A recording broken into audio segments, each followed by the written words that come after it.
जय हिंद साथियों, आपका स्वागत है हमारे चैनल जर्नी टू यूपीएससी में। साथियों, हम जानते हैं कि हमारा देश बहुत ही महान है। इसके पीछे सबसे बड़ा कारण है इसकी भौगोलिक स्थिति। जैसा कि हम जानते हैं, इसके उत्तर में है हिमालय पर्वत श्रृंखला, इसके दक्षिण में है हिंद महासागर, इसके पूर्व में है बंगाल की खाड़ी और इसके पश्चिम में है थार का रेगिस्तान। तो आज हम बात करेंगे इसमें से हिमालय पर्वत के बारे में। इसका भारत के लिए क्या महत्व है, इसके बारे में हम समझेंगे। यह वीडियो हम आपको बता दें कि तो आइए देखते हैं हिमालय के बारे में। सबसे पहले मैप में इसको देखते हैं, हिमालय पर्वत का विस्तार किन किन राज्यों में है। हिमालय पर्वत का विस्तार जम्मू एंड कश्मीर, लद्दाख,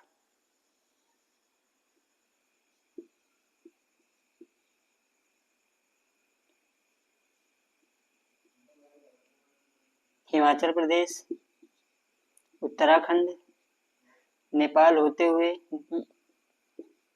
नेपाल में भी इसका विस्तार, भूटान में भी है। फिर ये लगभग पूरे पूर्वोत्तर क्षेत्र में फैला हुआ है। इसका विस्तार नंगा पर्वत से लेकर, नंगा पर्वत जो कि विश्व का दूसरा सबसे ऊंचा पर्वत है, तो नंगा पर्वत से लेकर पूर्वोत्तर क्षेत्र में नामचा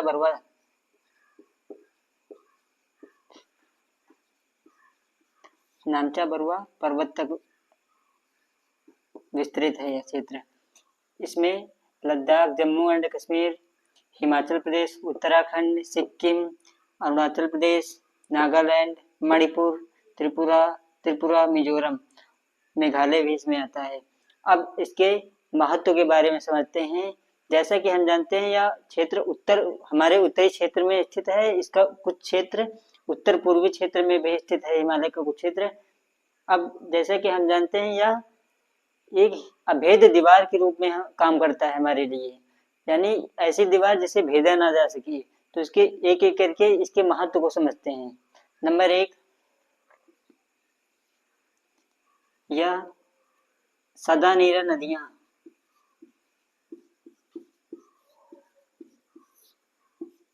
सदानीरा नदियों का उद्गम क्षेत्र।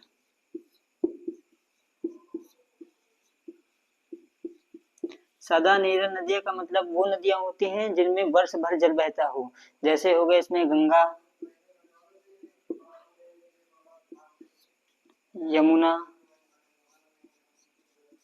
ब्रह्मपुत्र, सिंधु और इनकी सहायक नदियां प्रमुख हैं। हम आपको बता दें कि गंगा नदी अकेले तंत्र भारत के करीब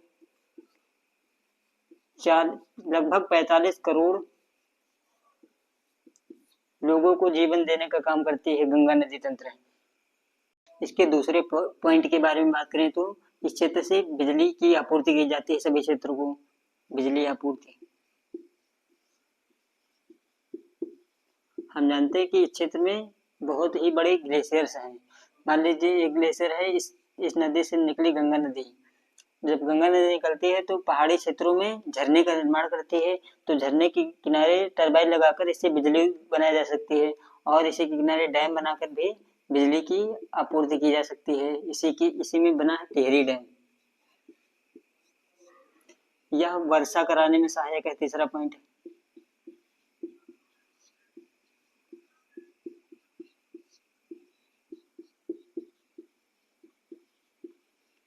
जैसा कि हम जानते हैं, हिमालय हमारे इस क्षेत्र में स्थित है।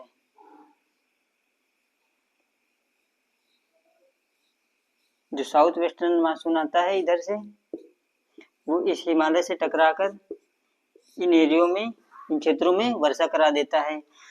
इसलिए यह एरिया कृषि के योग्य रहता है। यदि हिमालय न होता तो यह वर्षा चीन के क्षेत्रों में होती है और उसके आगे वाले क्षेत्रों में होती है और हमारा क्षेत्र मरुस्थलीकृत हो जाता है। इसके चौथे पॉइंट के बारे में बात करें तो यह भारत के लिए रक्षा कवच का काम करता है, यानी दुश्मनों से हमारी रक्षा करता है। इसकी ऊंचाई दुनिया के सभी पर्वतों में सबसे ऊंची है, इसलिए इसकी ऊंचाइयां वर्ष भर बर्फ की चोटियों से ढकी रहती हैं, जिसको पार करना दुश्मन के लिए आसान नहीं होता। अब इसके 5वें पॉइंट के बारे में बात करें तो उत्तम चारागाह, यानी चारागाह।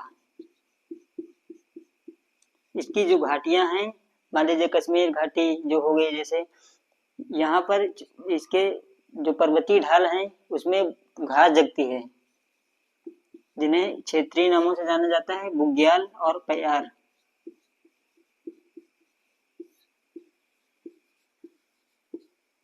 बुग्याल और प्याल के नाम से जाना जाता है, जो कि भेड़ों के और वहाँ के जो अगला पॉइंट है, यह शीत पवनों से हमारी रक्षा करता है, यानी जो ठंडी हवाएं आती हैं उनसे रक्षा करता है। मान लीजिए ये हमारे हिमालय क्षेत्र है, जो इधर से साइबेरिया रूस से आती हैं, जिसका तापमान -70 डिग्री तक होता है हवाएं, उनसे ये किले के रूप में खड़ा होकर हमारी रक्षा करता है, उन हवाओं को इधर हमारी ओर आने नहीं देता। प्रमुख वन पाए जाते हैं क्षेत्र में। वन किस किस काम आते हैं? ये इमारती लकड़ी के काम आते हैं, इमारती लकड़ी के काम आते हैं, जो इमारत में लकड़ियां लगती हैं, जैसे इनमें देवदार, रोजवुड प्रमुख हैं। और यहाँ से इन वनों से औषधियां भी प्राप्त होती हैं। चीड़ की प्रजाति का एक वृक्ष है जो सदाबहार, यानी सदाबहार वन का मतलब होता है जो हमेशा साल भर हरे भरे रहते हों, उन्हें सदाबहार कहा जाता है। तो उससे एक टकसाल नामक रसायन प्राप्त किया जाता है, जो कि कैंसर के इलाज के लिए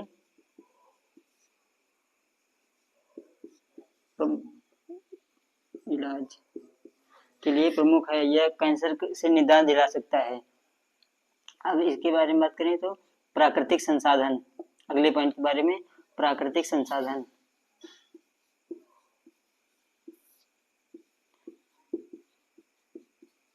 इस क्षेत्र में यह संभावना जताई गई है कि यह क्षेत्र कोयला और पेट्रोलियम का बहुत बड़ा हब हो सकता है। यहाँ संभावनाएं जताई गई कि इस क्षेत्र में कोयला और पेट्रोलियम बहुत बड़ी मात्रा में उपस्थित हो सकता है।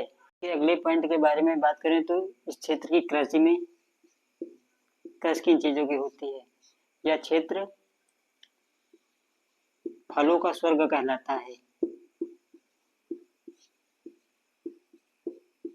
हम जानते हैं कि हमारे देश में सबसे ज्यादा सेब इसी क्षेत्र से आते हैं। सेब के अलावा बादाम, अखरोट, नाशपाती और अंगूर की बहुत बड़ी मात्रा में खेती की जाती है। इसके अलावा चाय की, पर्वतीय ढलानों पर चाय की खेती की जाती है, और पर्वतीय ढलानों पर ही चावल और आलू की भी खेती की जाती है। अब इसके पर्यटन के बारे में बात करें, अगले पॉइंट के बारे में,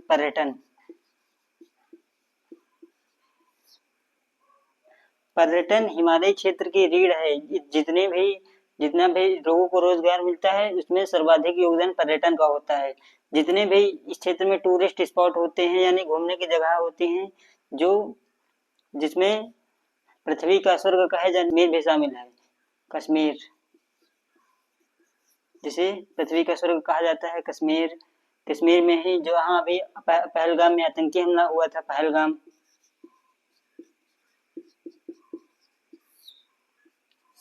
सोनमर्ग, गुलमर्ग, शिमला, कुल्लू मनाली और जो मसूरी, मैक्लोडगंज, ये सभी इसी क्षेत्र में आते हैं। सिक्किम का गंगटोक हो गया, अरुणाचल प्रदेश का ईटानगर का 0 पॉइंट हो गए, ये सब हिमालय पर्वत क्षेत्र में ही स्थित है। ये इसके महत्व के बारे में हमने जाना। अब हिमालय वर्तमान समय में, जैसा कि हम देख रहे हैं कि जलवायु परिवर्तन के कारण यहाँ अवैज्ञानिक जो कंस्ट्रक्शन हो रहा है उसके कारण और जो अन्य जो गतिविधियां हो रही हैं जिसके कारण बहुत ही ये खतरे का सामना कर रहा है। तो साथियों वीडियो कैसे लगी, अच्छी लगी हो तो चैनल सब्सक्राइब करें, लाइक करें। धन्यवाद। जय हिंद।